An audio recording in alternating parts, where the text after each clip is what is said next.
अध्याय 9 परम गुह्य ज्ञान।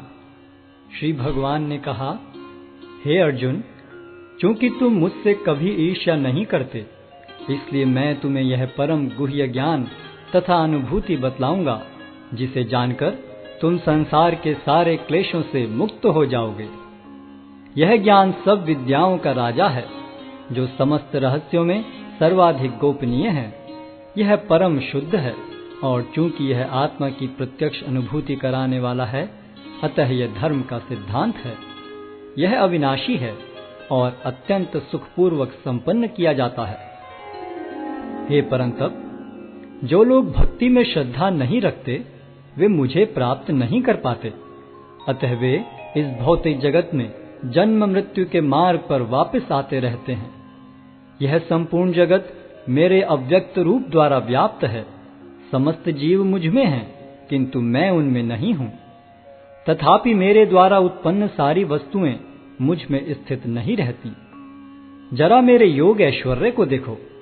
यद्यपि मैं समस्त जीवों का पालक हूं और सर्वत्र व्याप्त हूं, लेकिन मैं इस विराट अभिव्यक्ति का अंश नहीं हूं, क्योंकि मैं सृष्टि का कारण स्वरूप हूं। जिस प्रकार सर्वत्र प्रवहमान प्रबल वायु सदैव आकाश में स्थित रहती है, उसी प्रकार समस्त उत्पन्न प्राणियों को मुझ में स्थित जानो। हे कुंती पुत्र, कल्पकांत होने पर सारे प्राणी मेरी प्रकृति में प्रवेश करते हैं, और अन्य कल्प के आरंभ होने पर मैं उन्हें अपनी शक्ति से पुनः उत्पन्न करता हूँ। संपूर्ण विराट जगत मेरे अधीन है।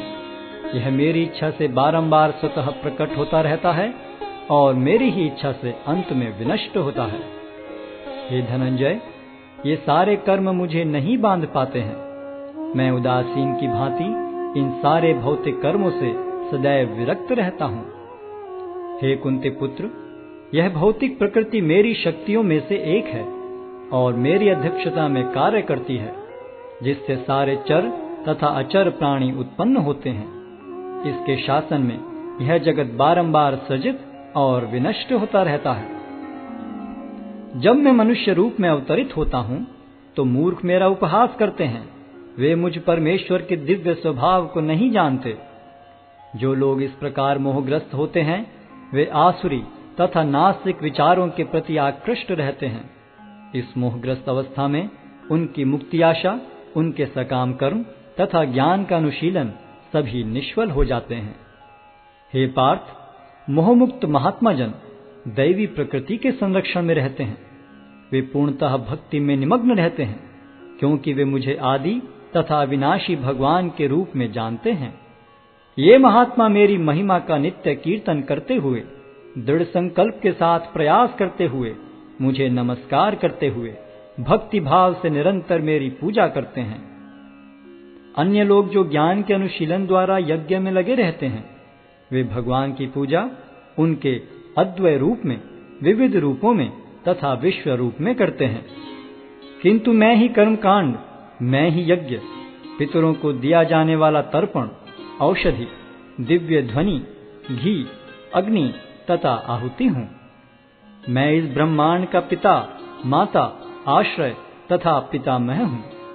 मैं ज्ञेय, शुद्धिकर्ता तथा ओंकार हूँ। मैं ऋग्वेद, सामवेद तथा यजुर्वेद भी हूँ।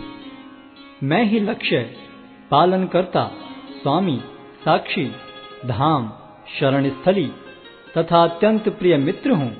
मैं सृष्टि तथा प्रलय, सबका आधार, आश्रय तथा अविनाशी बीज भी हूँ। हे अर्जुन, मैं ही ताप प्रदान करता हूँ और वर्षा को रोकता तथा लाता हूँ। मैं अमृत्व हूँ और साक्षात मृत्यु भी हूँ। आत्मा तथा पदार्थ दोनों मुझ ही में हैं। जो वेदों का अध्ययन करते तथा सोमरस का पान करते हैं, वे स्वर्ग प्राप्ति की गवेषणा करते हुए अप्रत्यक्ष रूप से मेरी पूजा करते हैं। वे पाप कर्मों से शुद्ध होकर इंद्र के पवित्र स्वर्गिक धाम में जन्म लेते हैं, जहां वे देवताओं का सा आनंद भोगते हैं। इस प्रकार जब वे विस्तृत स्वर्गिक इंद्रिय सुख को भोग लेते हैं और उनके पुण्य कर्मों के फल क्षीण हो जाते हैं, तो वे इस मृत्यु लोक में पुनः लौट आते हैं। इस प्रकार जो तीनों वेदों के सिद्धांतों में दृढ़ रहकर इंद्रिय सुख की गवेषणा करते हैं, उन्हें जन्म मृत्यु का चक्र ही मिल पाता है। किंतु जो लोग अनन्य भाव से मेरे दिव्य स्वरूप का ध्यान करते हुए निरंतर मेरी पूजा करते हैं, उनकी जो आवश्यकताएं होती हैं उन्हें मैं पूरा करता हूं और जो कुछ उनके पास है उसकी रक्षा करता हूं। हे कुंती पुत्र, जो लोग अन्य देवताओं के भक्त हैं और उनकी श्रद्धा पूर्वक पूजा करते हैं, वास्तव में वे भी मेरी ही पूजा करते हैं, किंतु वे यह त्रुटिपूर्वक ढंग से करते हैं। मैं ही समस्त यज्ञों का एकमात्र भोक्ता तथा स्वामी हूं। अतः जो लोग मेरे वास्तविक दिव्य स्वभाव को नहीं पहचान पाते, वे नीचे गिर जाते हैं। जो देवताओं की पूजा करते हैं वे देवताओं के बीच जन्म लेंगे। जो पितरों को पूजते हैं वे पितरों के पास जाते हैं। जो भूत प्रेतों की उपासना करते हैं वे उन्हीं के बीच जन्म लेते हैं। और जो मेरी पूजा करते हैं वे मेरे साथ निवास करते हैं। यदि कोई प्रेम तथा भक्ति के साथ मुझे पत्र, पुष्प, फल या जल प्रदान करता है तो मैं उसे स्वीकार करता हूँ। हे कुंती पुत्र, तुम जो कुछ करते हो, जो कुछ खाते हो, जो कुछ अर्पित करते हो या दान देते हो और जो भी तपस्या करते हो, उसे मुझे अर्पित करते हुए करो। इस तरह तुम कर्म के बंधन तथा इसके शुभाशुभ फलों से मुक्त हो सकोगे। इस संन्यास योग में अपने चित्त को स्थिर करके तुम मुक्त होकर मेरे पास आ सकोगे। मैं न तो किसी से द्वेष करता हूँ, न ही किसी के साथ पक्षपात करता हूँ। मैं सबों के लिए समभाव हूँ, किंतु जो भी भक्ति पूर्वक मेरी सेवा करता है वह मेरा मित्र है, मुझ में स्थित रहता है और मैं भी उसका मित्र हूँ। यदि कोई जघन्य से जघन्य कर्म करता है, किंतु यदि वह भक्ति में रत रहता है तो उसे साधु मानना चाहिए, क्योंकि वह अपने संकल्प में अडिग रहता है। वह तुरंत धर्मात्मा बन जाता है और स्थायी शांति को प्राप्त होता है।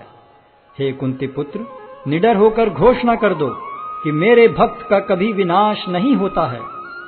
हे पार्थ, जो लोग मेरी शरण ग्रहण करते हैं वे भले ही निम्न जन्मा स्त्री, वैश्य तथा शूद्र क्यों न हो, वे परम धाम को प्राप्त करते हैं।